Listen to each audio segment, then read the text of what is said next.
The blizzard howled like a dying wolf, tearing through the jagged peaks of the Sierra Nevada mountains. It was Christmas Eve, 1885, but for Julian Thorne, the holiday meant nothing more than another night of survival in the unforgiving high country. The storm had buried the passes, turning the world into a blinding sheet of white violence. Thorne sat by his hearth, the fire crackling weakly against the encroaching frost, cleaning the action of his Colt Navy revolver. He was a man whose reputation was etched in lead and gunpowder, a gunslinger who had walked away from the wars of men to find silence. But silence, he was learning, was a rare commodity on the frontier. What he found in his yard moments later defied all logic. Through the swirling snow, he spotted shapes that didn't belong in this desolate wilderness. Two figures lay collapsed near his woodpile, rapidly being buried by the drift. Thorne didn't hesitate. He threw on his heavy buffalo coat and plunged into the gale. When he reached them, the shock nearly froze him in place. They weren't rugged trappers or lost prospectors. They were women. Young, delicate, and completely ill-equipped for a winter that killed cattle in standing herds. They were Chinese, identical in every feature, their raven hair frozen with ice. Most shockingly, they were not dressed in furs or wool. Both wore identical light pink prairie dresses, garments made of fine cotton and lace, suited for a spring Sunday in San Francisco, not a blizzard in the Sierras. The fabric was torn and soaked, clinging to their shivering forms. The contrast of that soft, pale pink against the brutal white snow was a sight that twisted Thorne's stomach. He scooped them up, one in each arm.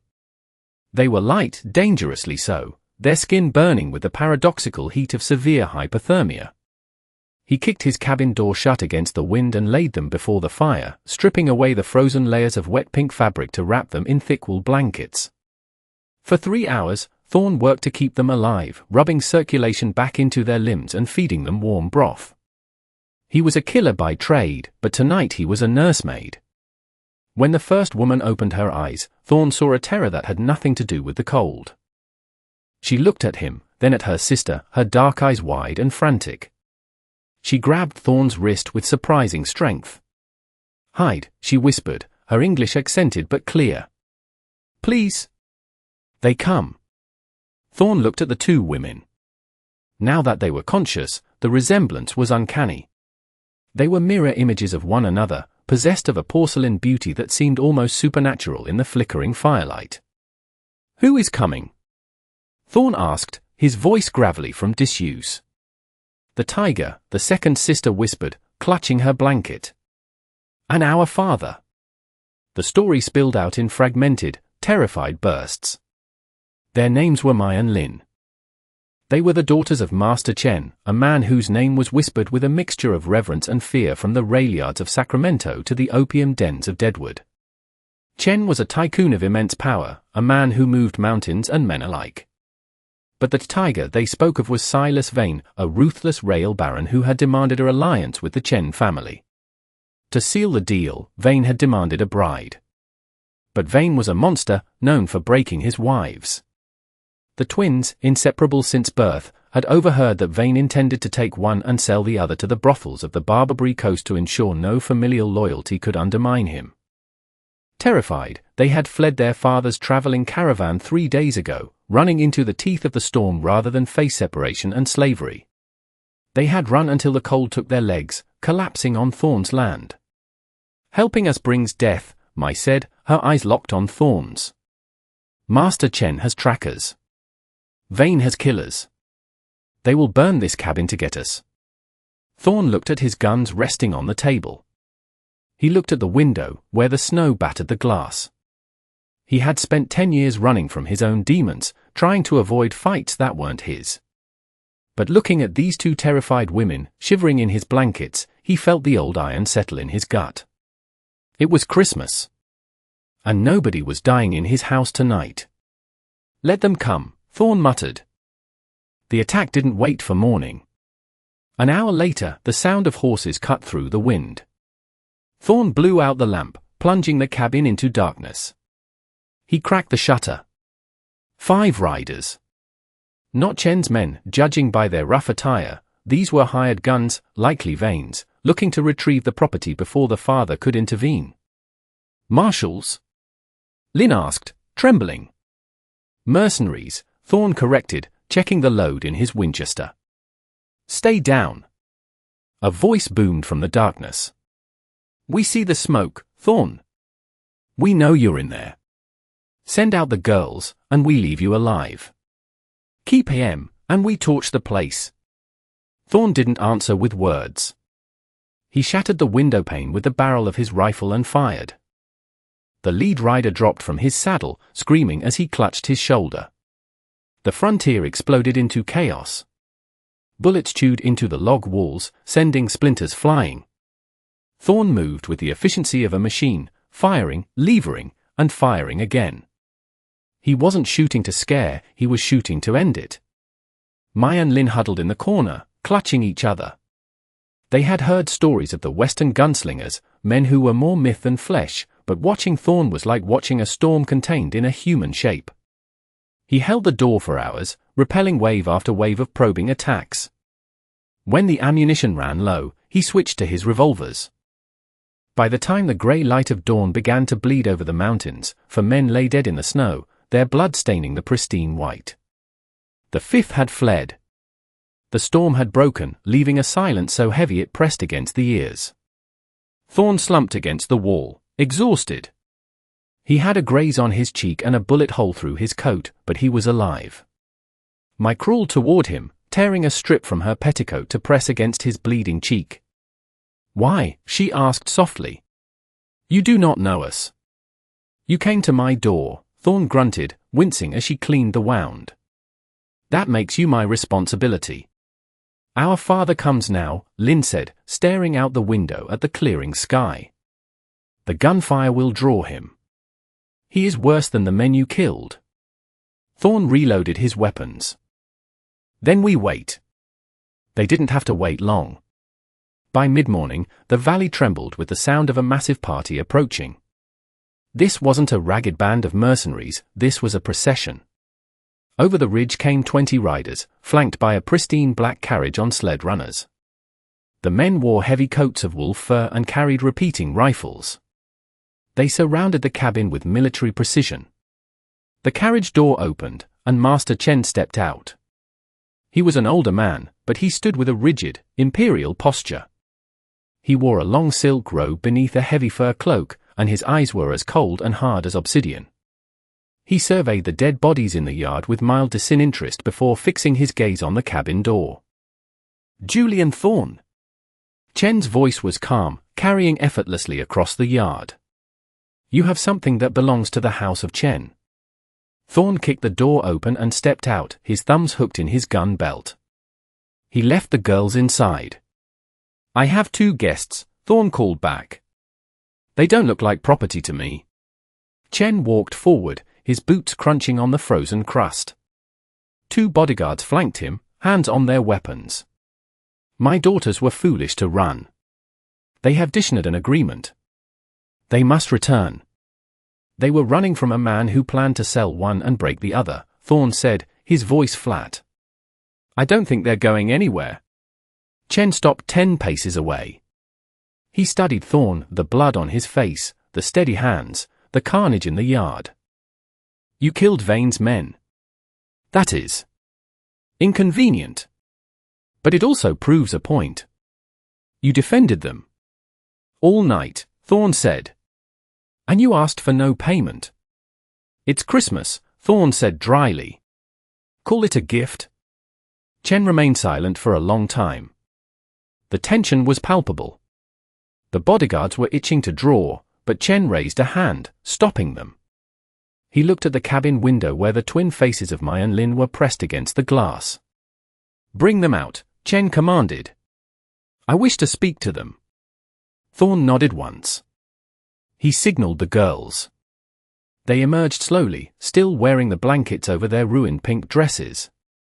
They looked terrified, bowing their heads before their father. Father, Mai whispered. Please. Do not give us to Vane. Chen looked at his daughters, then back at Thorne. A strange look crossed his face, not anger, but calculation. He was a businessman, a survivor of wars in the East and the West.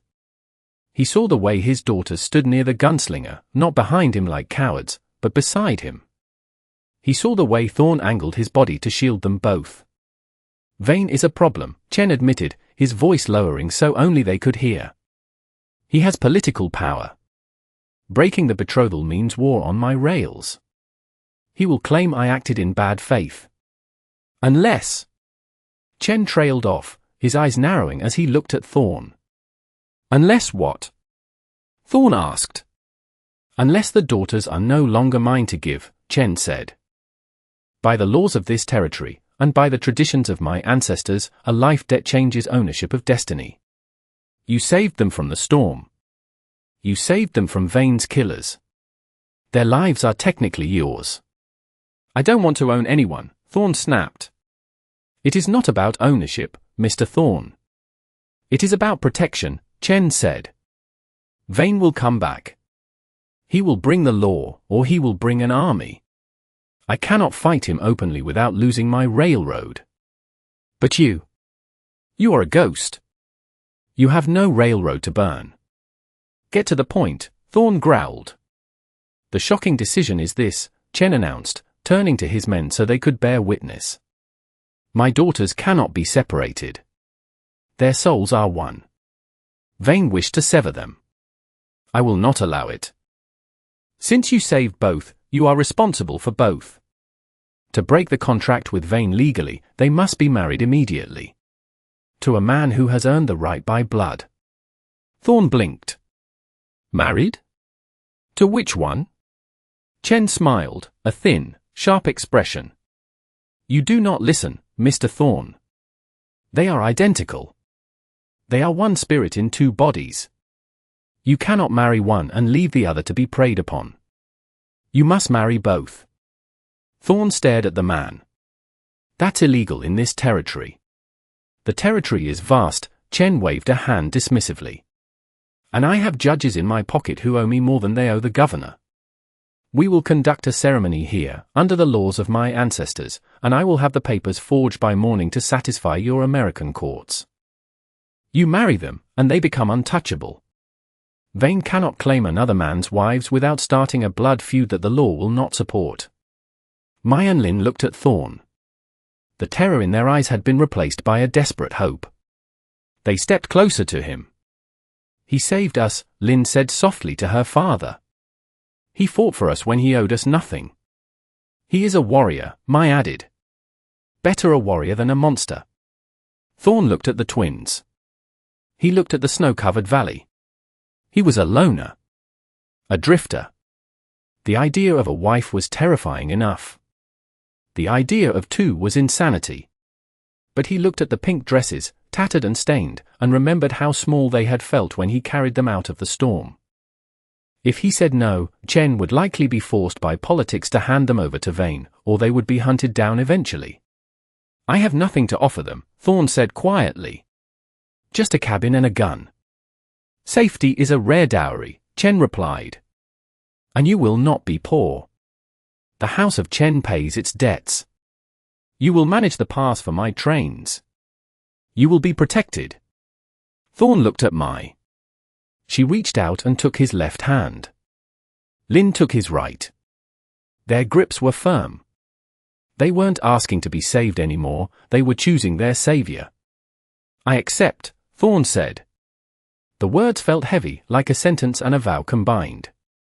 Good, Chen clapped his hands. We do it now. Before Vane realizes his mercenaries are dead. The ceremony was unlike anything the Sierra Nevada had ever seen. There was no priest, only an elder from Chen's retinue who chanted in a low, rhythmic drone as incense sticks were burned in the snow. Thorn stood in his battered coat, the colt on his hip heavy and cold. Mai and Lin stood on either side of him. The blankets were discarded for a moment, revealing the ruined pink dresses, a testament to their survival. They bowed to the four directions. They bowed to the ancestors.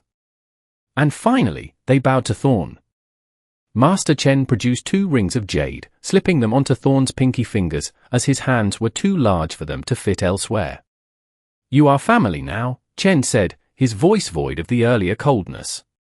The tiger will come. But now he faces a dragon. Just as the ceremony concluded, movement caught Thorn's eye. On the ridge, a solitary figure on a massive black horse appeared. It was the sheriff, a man known to be in Vane's pocket. He rode down the slope, his badge glinting in the winter sun. "Stop this," the sheriff bellowed, pulling his horse up short as he saw the gathering. "I have a warrant for these women. Runaways and thieves." Master Chen stepped forward, blocking the sheriff's path. "You are mistaken, Sheriff." "I'm not mistaken about nothing, Chen. Vane wants his brides." "They are not Vane's brides," Chen said calmly. "They are Mistress Thorn and Mistress Thorn. They were married this morning. You are interrupting a family gathering." The sheriff sneered. "Married? To him? That gun shark? That ain't legal. You can't have two wives." Thorn stepped forward, the twins flanking him like guardian spirits. His hand rested on the butt of his gun. "In this valley, Sheriff, the law is what I say it is. And I say I'm a married man enjoying his Christmas. Now, unless you want to join those men in the snow," he gestured to the frozen corpses of the mercenaries that Chen's men had piled near the tree line. The sheriff looked at the bodies. He looked at the 20 armed guards of the Chen family. He looked at Thorn's eyes, which were colder than the blizzard that had passed. "Vane won't like this," the sheriff spat, turning his horse. "Tell Vane," Thorn called out, his voice ringing off the granite cliffs, "that if he comes to my house again, he won't be leaving." As the sheriff rode away, defeated, the tension in the yard finally broke. The twins turned to Thorn. For the first time, they smiled. It was a radiant, identical expression that seemed to melt the ice around Thorn's heart. "Husband," Mai said, testing the word. "Husband," Lin echoed. Master Chen signaled his men. They began unloading crates from the sleds, supplies, food, fine silks, and ammunition. "I will leave you to your winter," Chen said, climbing back into his carriage. "I will return in the spring when the pass clears. Do not let them die, Julian Thorn." "I won't," Thorn promised. As the caravan disappeared back into the white landscape, Thorn was left standing in the yard with his 2 new wives. The sun was high now, dazzlingly bright on the snow. "It is cold," Lin said, shivering slightly. "Then let's go inside," Thorn said. He ushered them back into the cabin. The fire was dying, so he stoked it until it roared. He watched them moving around his small, cramped space. They were already organizing, cleaning, making the space their own. They moved in perfect synchronization, communicating without words. Thorn sat in his chair, watching the flames. He had woken up a solitary man expecting a lonely Christmas. He was going to sleep a husband to 2 of the most beautiful, dangerous complications the frontier had ever produced. Later that evening, as the sun set behind the peaks, casting long purple shadows across the snow, Mai and Lin sat on the rug before the fire. They had found a needle and thread and were mending the tears in their pink prairie dresses. Thorn poured 3 cups of tea, a gift from the crates Chen had left. He handed a cup to Mai, then one to Lin. "Thank you," they said in unison. Thorn took a sip of the tea. It was bitter and hot, grounding him. "You know," he said quietly, "Vane will come back. This isn't over." Mai looked up, her eyes fierce. "We know." Lin threaded her needle, the steel flashing in the firelight. "But we are not alone anymore." "No," Thorn said, looking at his guns hanging by the door, and then at the women who now wore his name. "No, you're not." The blizzard had passed, but the world had changed. The gunslinger of Silver Creek had found something worth more than gold, and more dangerous than dynamite. He had found a family. And as the stars came out over the silent, snowy mountains, Julian Thorn realized that for the first time in his life, he was exactly where he was supposed to be. The months that followed were a testament to the strange, new reality of the cabin. The winter was harsh, refusing to release its grip on the mountains, but inside, there was warmth. Thorn taught the twins how to shoot. He discovered quickly that while they were identical in looks, they were distinct in skill.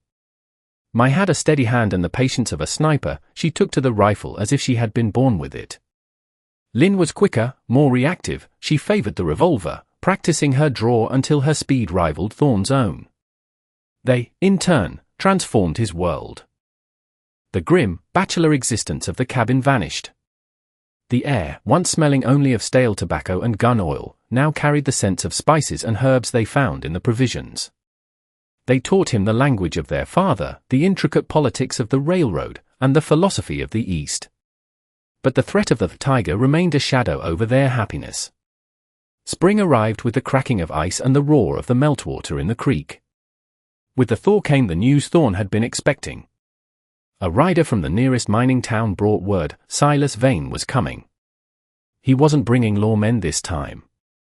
He was bringing a war party, 30 men, a Gatling gun, and a burning desire to reclaim his stolen property and punish the man who had humiliated him.